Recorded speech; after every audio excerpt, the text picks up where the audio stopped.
Então, vamos lá. Você falou sobre ter os dados ali e monitoramento que os grandes, eles normalmente têm. E eu falei sobre o spread porque eu associei ao crédito cedido pelo banco, né? Sim, E então ali os bancos fazem que os isso. bancos fazem. Mas as empresas, elas também podem fazer esse monitoramento. Pode não ser todos os dias, mas pode É, fazer com um acompanhamento, sei lá, uma vez mensal, duas vezes. poderia. E ele acaba sendo algo para indicar que o cliente ele pode vir a ficar inadimplente Sim, ou, de repente, você pode ceder mais crédito para ele também. exatamente. E essa é a questão, né, Felipe? A gente precisa. O crédito hoje ele é muito vinculado com a área comercial. Né? Eu falo, a área comercial é o principal cliente da área de crédito. Até que estava comentando com Sim, você antes da gente começar. Na MPA, nós fazemos um estudo sobre as vagas que são publicadas para profissionais de crédito. Desde 2017, quando a gente lançou o primeiro curso da MPA. E o que a gente busca nessas vagas? Entender quais são as demandas das empresas. Então, falar, deixa eu entender o que eles estão pedindo para eu direcionar os meus produtos. Eu sou um provedor de crédito nesse serviço, então eu administro. Isso me dá muito input de direcionamento, de curso, de como a gente conduz a consultoria. Né? Então, acaba sendo um termômetro. Hoje eu até divulgo isso no LinkedIn constantemente. Então, inclusive na MPA, quem faz isso é a Ana, né? Faz muito bem. Ela tem ali os processos dela, né, Ana? Obrigada. E então ele acaba me fazendo, me dando esses inputs. E a gente percebe o quanto que é diferente os segmentos, como é que eles contratam crédito. Então, você vai numa indústria, por exemplo, compara uma indústria com uma fintech, é uma pirâmide invertida. sim, Porque uma fintech tem um processo de onboard totalmente automatizado, né, em que ele precisa, então, de pessoas que façam o quê? Gestão.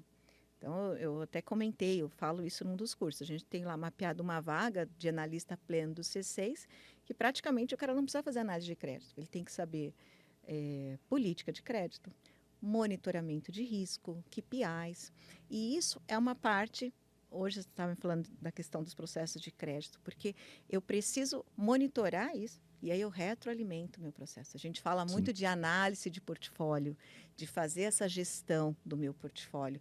Porque, como você falou, o Felipe, assim, geralmente a gente não olha uma pessoa, né? A gente olha os Olha com os grupos. grupos isso. Então, é isso que eu faço. Quando eu trabalho com PME, eu não tenho...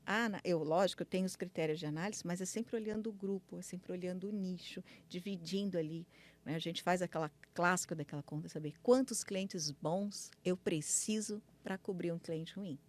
Aliás, essa é uma boa dica, né? Se a gente está ali naquele final de mês, preciso bater área comercial, um bom gestor de crédito, ele faz o quê? Ele conhece como está composta a base dele, em termos de distribuição de risco, por exemplo. Então, você Sim, tem clientes de baixíssimo risco, baixo, médio, alto e altíssimo. E isso te dá um direcionamento de inadimplência. Né? Lembra que eu falei sim, inadimplência em ser planejada?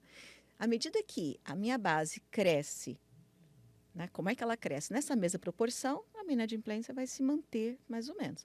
A hora que descola ou para baixo ou para cima, aquele indicador vai sofrer. Né? sim. Assim, uma coisa assim, planejado, eu vou saber que isso vai acontecer. Então, se eu preciso bater meta, eu lembro que na Nextel a gente fazia muito exercício. Né? Meu VP, às vezes, fala, Mary, a gente está com a meta de vendas, eu preciso bater meta de venda, o que a gente pode fazer? Então, eu falo, olha, João, já entraram X clientes, a gente manteve a nossa proporção de lá ia A até J, e ok, eu posso correr um pouco mais de risco no crédito, porque a gente já garantiu uma base que vai manter a nossa métrica e não vai ser alterada. Então, ok. Então, é uma decisão mais consciente, né? Diferente de você olhar na bacia das almas, Sim. ver quem está com muita restrição ou um pouquinho menos, enfim. É uma decisão mais consciente.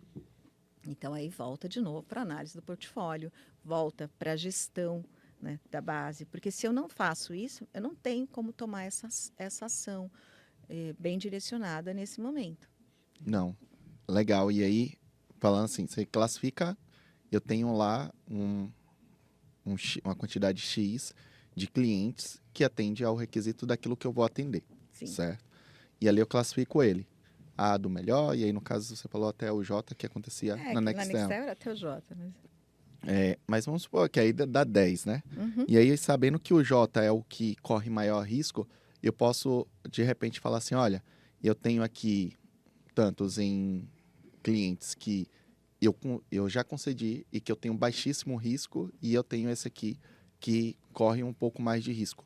Eu consigo, de repente, fazer campanhas que eu consiga vender mais para, de repente, para esse público J, né, que é o 10º, mas porque eu já tenho aqui alimentado, e isso vai entrar dentro daquilo da inadimplência que ele pode acontecer com um período com planejado. Então, no caso lá, quanto que é saudável para o meu negócio a inadimplência?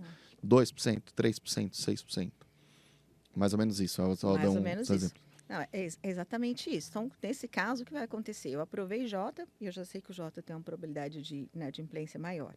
E aí eu posso fazer algumas coisas. Então, uma das coisas que a gente sugere é que, uma vez que eu sei que eu tenho maior risco, o meu comercial já pode trabalhar com uma margem diferente, por exemplo. Eu já posso trabalhar com esse cliente com uma margem menor. A gente dá também treinamentos para o comercial.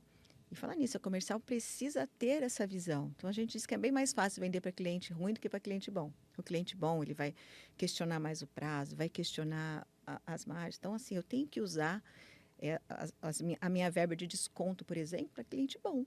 Né? Sim. E o cliente J não, ele não vai ter desconto, ele vai ter menor prazo, tudo com ele vai ser mais justo. E depois, a cobrança inverte isso, né? A Sim. cobrança começa pelo J.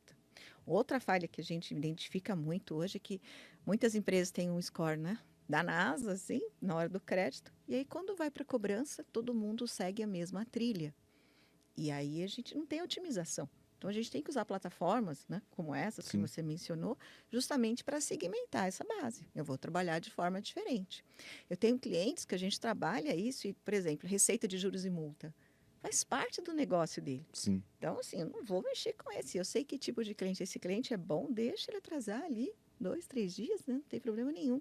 E eu vou focar naquele cliente que, de fato, tem maior risco, porque eu não posso dar espaço para ele. Né? Principalmente dependendo do meu produto, né? Se é um CDC, que tem parcelas, eu não posso deixar esse cara acumular 2 parcelas, eu não posso deixar ele acumular um outro pedido, enfim. Então, essa observância, ela precisa ser feita. Né? Então, essa gestão ela tem que ser feita principalmente hoje, né, Felipe? A gente tem, eu estava atualizando os dados, 72 milhões de pessoas negativadas, né? Eu sei que já passaram por aqui, o pessoal já comentou, mas é isso, 72 milhões de pessoas negativadas, 6,7 milhões de empresas negativadas. Eu falo que a gente precisaria de outro Brasil para bater meta de vendas se a gente tiver uma política de crédito extremamente rigorosa. Se Então, for só no negativo, acabou o crédito. acabou o crédito. Não tem mais público para dar isso. Então, eu tenho que olhar de novo para esse cliente, tenho que ponderar, né? Eu tenho que olhar essa restrição ali com outros olhos, olhar uma segunda vez. Senão, a gente não vende, né? Não bate meta de vendas. E eu só consigo fazer uma boa gestão disso se eu tiver esse processo, essa engrenagem toda funcionando.